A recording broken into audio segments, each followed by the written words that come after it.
জোরে হাততালি হয়ে যাক।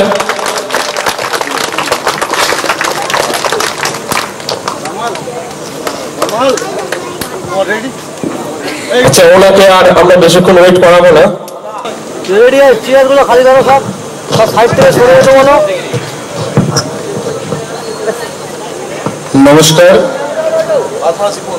পালপাড়া শিব মন্দির পূজা কমিটির পরিচালনায় শ্রী শ্রী শ্যামা মায়ের আজকের এই উদ্বোধনী অনুষ্ঠানে উপস্থিত আমাদের মধ্যে এই এলাকার পৌরমাতা, এখানকার বিশিষ্ট জন রয়েছেন, আমাদের তাপসদা রয়েছেন ব্যবসায়ী সমিতির এখানে কর্ণধার সহ যারা আজকে এখানে উপস্থিত আছেন সকলে, এবং আমার এলাকার এই ছোট ছোট ভাই বোনেরা সকল। এরকম জায়গায় এইভাবে আসবো আর আজকে হঠাৎ করে এসে আপনাদের মধ্যে উপস্থিত হতে পেরে আমার খুব ভালোই লাগছে। আমাদের মোটামুটি আজ থেকে শুরু হলো, এবার চলবে এখন 23-24 তারিখ পর্যন্ত শ্রী শ্রী শ্যামা মায়ের এই শক্তির আরাধনা।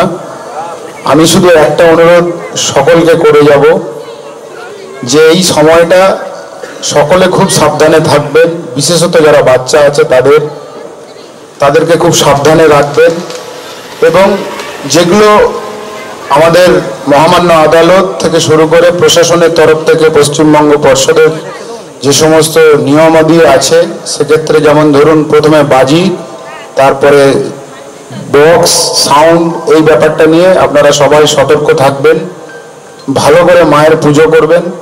শক্তির আরাধনা ছাড়া আমাদের কিন্তু একটা পাও ফেলার ক্ষমতা নেই কারোর। আমি মনে করি শক্তিদায়িনীর কৃপা ছাড়া আমাদের এই জগতে বিচরণ করাটা অত সহজ হয় না।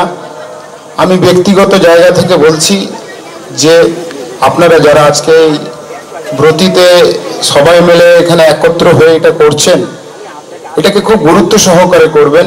এটা শুধু আলোর রোশনাই নয়, এটা আমাদের মানব জীবনের অন্তরাত্মাকে জাগ্রত করার একটা কঠিন প্রয়াস বলে আমার মনে হয়। পুরাণ ধর্ম মতে যেভাবে আমাদের এখানে এই শক্তির আরাধনার যে ব্যবস্থা রয়েছে, সেখানে যা তার নিয়ম কানুন, সেটা কিন্তু অনেক কঠিন।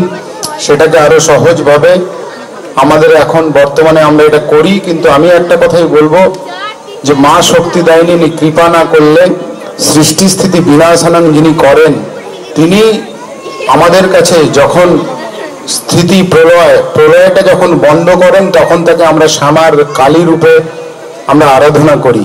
তো এই আরাধনাতে যারা ব্রতী হই তারা কিন্তু খুব সাবধান, তারা সেইভাবে মনোনিবেশ করে, মনোসংযোগ করে এখানে কোনো উচ্ছৃঙ্খলতা না হয় যেন, এইটুকু অনুরোধ রাখবো সকলকে।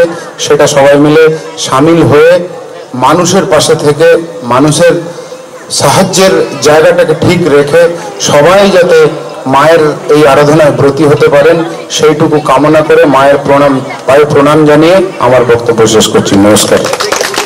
ধন্যবাদ স্যারকে।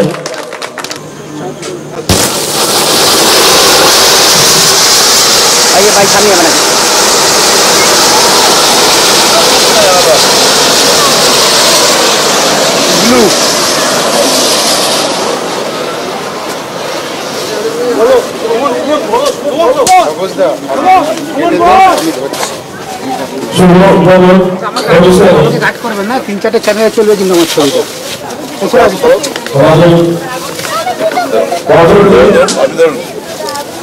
লাইটটা মারুন। কালী মাই কি, বলো কালী মাই কি। আমাদের পূর্ব ভাষা